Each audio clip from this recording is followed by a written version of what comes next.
अच्छा, कभी सोचा है कि कोई भी सरकार मतलब जो देश या राज्य चलाती है वो कितनी बड़ी होनी चाहिए? मेरा मतलब है मंत्रियों की संख्या पर कोई रोक टोक, कोई सीमा होनी चाहिए? ये सवाल तो है। क्या ये बस प्रधानमंत्री या मुख्यमंत्री की मर्जी पर है? हाँ, या फिर कोई नियम कायदा भी है इसके लिए? आज हम ना इसी सवाल से जुड़ी एक बहुत अहम चीज को समझने की कोशिश करेंगे। अच्छा। हाँ, आज हमारी बातचीत भारत के संविधान में हुए एक खास संशोधन पर है। संविधान संशोधन? जी, जो सीधे सीधे सरकार चलाने वाली टीम यानी कि मंत्री परिषद, उसके आकार के बारे में है। ओके, काउंसिल ऑफ मिनिस्टर्स के साइज पर। दिलचस्प है। बिल्कुल, ये एक ऐसा नियम है जो शायद रोज की बहसों में उतना नहीं आता, लेकिन सरकार के ढांचे पर, उसके काम करने के तरीके पर गहरा असर डालता है। सही बात है, ये नींव की तरह होते हैं नियम। और हमारी जानकारी का जो आधार है आज, वो एक छोटा सा लेकिन बहुत महत्वपूर्ण दस्तावेज है, संविधान 91वां संशोधन अधिनियम 2003। अच्छा, 91st अमेंडमेंट एक्ट 2003। हाँ, ये स्रोत बिल्कुल सीधे सीधे इस संशोधन का एक मुख्य प्रावधान बताता है। हम कोई बाहर की राय या विश्लेषण नहीं ले रहे, बस जो इस एक्ट में लिखा है उसी पर ध्यान देंगे। ठीक है, यानी स्रोत पर ही टिके रहेंगे। बिल्कुल। तो आज हमारा मिशन है इस संवैधानिक नियम की तह तक जाना। मतलब ये नियम कहता क्या है, कहाँ-कहाँ लागू होता है, और सिर्फ इस नियम के शब्दों से हम शासन व्यवस्था के बारे में क्या समझ सकते हैं। चलिए देखते हैं फिर। चलिए, तो फिर इस पन्ने को पलटते हैं और समझने की कोशिश करते हैं। जरूर। तो बात शुरू होती है साल 2003 में हुए इस 91वें संविधान संशोधन से। हाँ, ये संशोधन एक बहुत ही मतलब एकदम साफ और सीधी बात कहता है। ये कहता है कि मंत्री परिषद का आकार सीमित होगा। अच्छा, एक लिमिट होगी। हाँ, और ये लिमिट सिर्फ केंद्र सरकार के लिए नहीं, बल्कि सभी राज्य सरकारों के लिए भी तय की गई है। हो, यानी यूनिफॉर्मिटी है। बिल्कुल।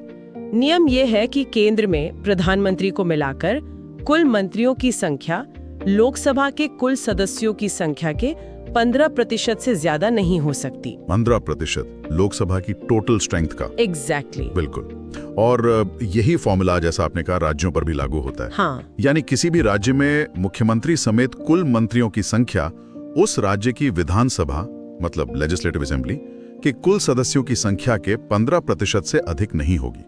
और ये समझना बहुत जरूरी है कि ये कोई सिर्फ सुझाव या गाइडलाइन नहीं है। नहीं, ये संविधान में लिखा हुआ एक बाइंडिंग रूल है, एक बाध्यकारी नियम है।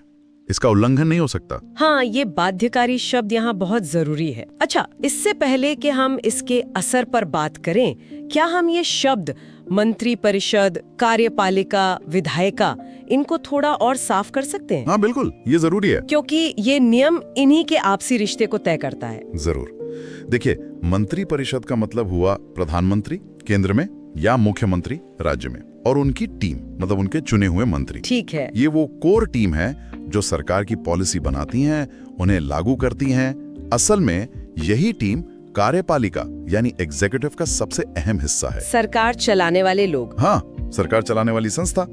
दूसरी तरफ है विधायिका यानी लेजिस्लेचर, कानून बनाने वाली संस्था, जैसे संसद या विधानसभा। बिल्कुल। केंद्र में संसद, जिसका निचला सदन लोकसभा है, और राज्यों में विधानसभाएं। तो ये जो 91वां संशोधन है, ये कार्यपालिका के आकार को विधायिका के आकार से जोड़ देता है। अच्छा, तो कार्यपालिका का साइज विधायिका के साइज के अनुपात में मतलब प्रोपोर्शन में लिमिट कर दिया गया। सही पकड़ा। ये 15% की संख्या, इस पर कभी सोचा है कि कोई फिक्स्ड नंबर क्यों नहीं रखा, जैसे 50 मंत्री या 70 मंत्री?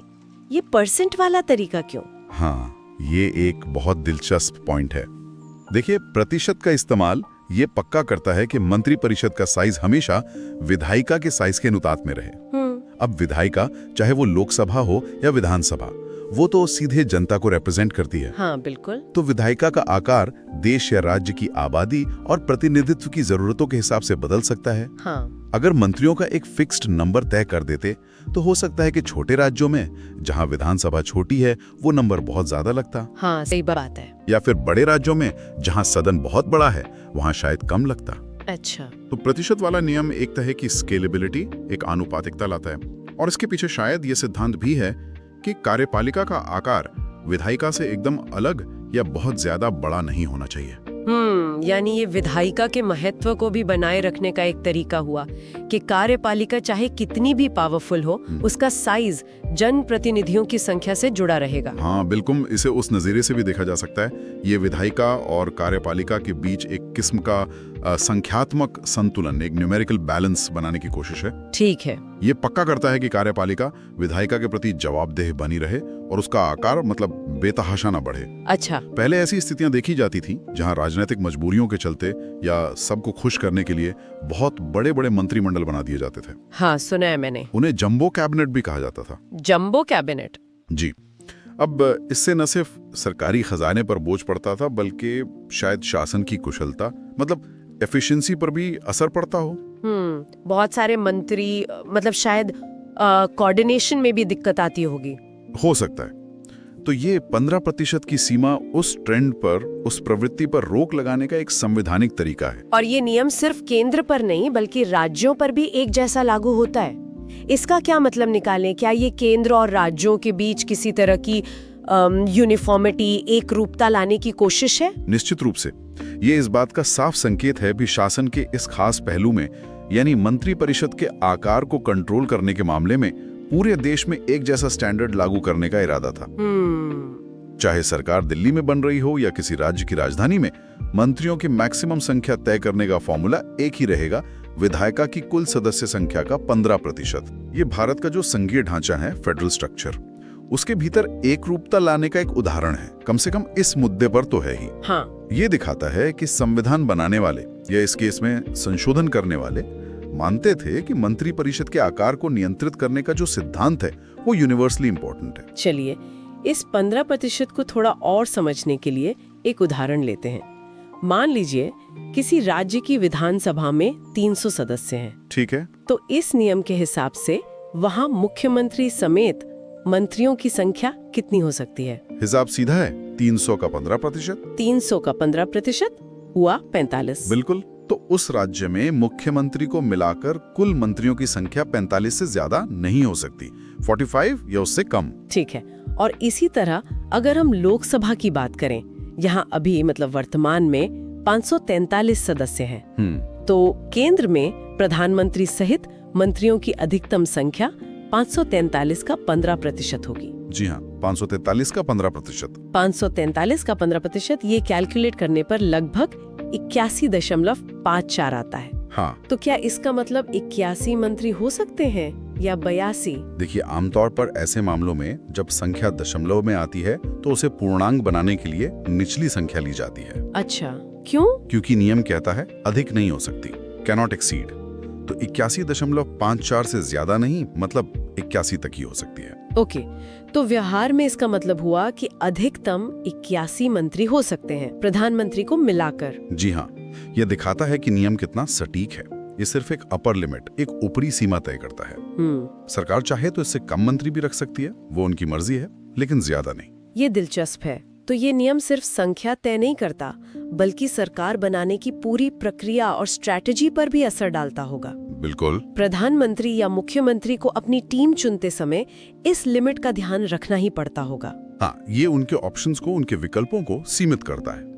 उन्हें अपनी पार्टी के अंदर से या अगर गठबंधन है तो सहयोगियों के बीच से मंत्री चुनते समय इस 15% के कोटे का ध्यान रखना होता है। इससे शायद वो जो राजनीतिक सौदेबाजी होती है, पॉलिटिकल बार्गेनिंग, वो कुछ हद तक कंट्रोल होती है। मतलब हर किसी को खुश करने के लिए मंत्री पद नहीं बांटा जा सकता। हाँ, ये तो है। लेकिन इसका एक दूसरा पहलू भी सोचने लायक है। वो क्या? दूसरा पहलू ये है कि क्या ये सीमा कभी कभी बहुत ज्यादा मतलब रिजिड, बहुत सख्त साबित हो सकती है। अच्छा, कैसे? मान लीजिए किसी खास फील्ड में एक्सपर्टीज रखने वाले किसी व्यक्ति को मंत्री बनाना जरूरी समझा जाए, लेकिन वो 15% का कोटा पहले ही पूरा हो चुका हो। ये तो मुश्किल हो सकती है। या फिर मान लीजिए कोई बहुत बड़ा और जटिल मंत्रालय है, जैसे गृह मंत्रालय या वित्त मंत्रालय, और उसे बेहतर एडमिनिस्ट्रेशन के लिए 2 हिस्सों में बांटने की जरूरत महसूस हो। हाँ। लेकिन नए मंत्री के लिए जगह ही न हो क्योंकि लिमिट पूरी हो चुकी है। अच्छा। तो ये सीमा जहां एक तरफ अनुशासन लाती है, वहीं दूसरी तरफ वो जो एडमिनिस्ट्रेटिव फ्लेक्सिबिलिटी होती है, प्रशासनिक लचीलापन, उसको थोड़ा कम कर सकती है। हाँ, ये एक संतुलन का सवाल है हमेशा।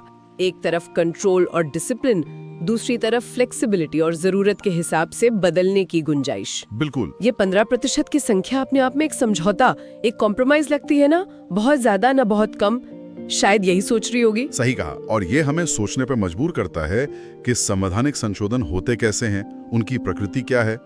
संविधान एक जीता जागता दस्तावेज है, एक लिविंग डॉक्यूमेंट, और संशोधन वो तरीके हैं जिनसे इसे समय की जरूरतों के हिसाब से ढाला जाता है, अडेप्ट किया जाता है। हाँ। ये 91वां संशोधन दिखाता है कि कैसे शासन की जो प्रैक्टिकल चुनौतियां थी, जैसे वो जंबो कैबिनेट वाली बात, उनका जवाब संवैधानिक नियमों के जरिए दिया जा सकता है। मतलब संविधान के जरिए प्रॉब्लम सॉल्विंग। हाँ, एक तरह से ये सीधे तौर पर कार्यपालिका की संरचना को नियंत्रित करता है, जो किसी भी लोकतंत्र का एक बहुत अहम स्तंभ है।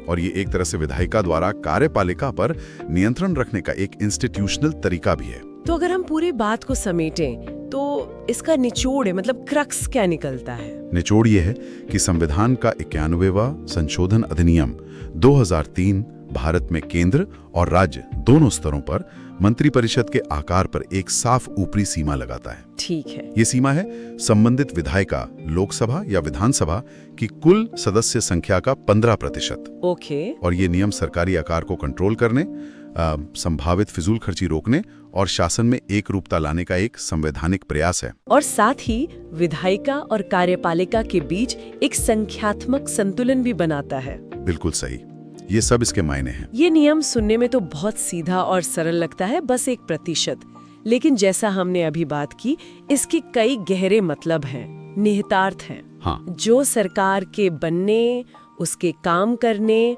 और शायद उसकी असरदार होने, मतलब इफेक्टिवनेस पर भी असर डालते हैं। बिल्कुल। और यहीं से एक विचार करने वाला सवाल मन में आता है, जिस पर शायद सुनने वाले आगे सोच सकते हैं। बताइए। कि भारत जैसे विशाल और इतनी विविधता वाले देश में, जहां सामाजिक, आर्थिक, राजनीतिक चुनौतियां लगातार बदलती रहती हैं, हाँ, क्या कार्यपालिका के आकार पर इस तरह की एक निश्चित संवैधानिक सीमा, ये जो 15% की लिमिट है, क्या ये हमेशा प्रासंगिक, मतलब रेलेवेंट और पर्याप्त, यानी एडिक्वेट बनी रह सकती है? आप पूछ रहे हैं कि क्या भविष्य में कभी ऐसी जरूरत पड़ सकती है कि इस 15% के आंकड़े पर दोबारा सोचा जाए या इसे बदला जाए? हाँ, या ये कि ये सीमा अलग अलग साइज के राज्यों या बदलती हुई एडमिनिस्ट्रेटिव जरूरतों के लिए कितनी फिट बैठती है। देखिए, ये स्थिरता और जवाबदेही तो लाती है, इसमें कोई शक नहीं, लेकिन क्या ये जरूरत पड़ने पर जरूरी लचीलापन, वो फ्लेक्सिबिलिटी भी देती है? ये वाकई सोचने वाली बात है। हाँ, ये सवाल इस संशोधन के लॉन्ग टर्म असर और कॉन्स्टिट्यूशनल डिजाइन के बड़े मुद्दे से जुड़ा है। ये सिर्फ एक एकेडमिक सवाल नहीं है, बल्कि इस बात से जुड़ा है कि हम अपने शासन के ढांचे को भविष्य की चुनौतियों के लिए कितना तैयार पाते हैं। सही कहा। इस पे सोचना जरूरी है कि ये संवैधानिक सीमा बदलते भारत की उम्मीदों और जरूरतों के साथ कैसे तालमेल बिठाती है या बिठा पाएगी।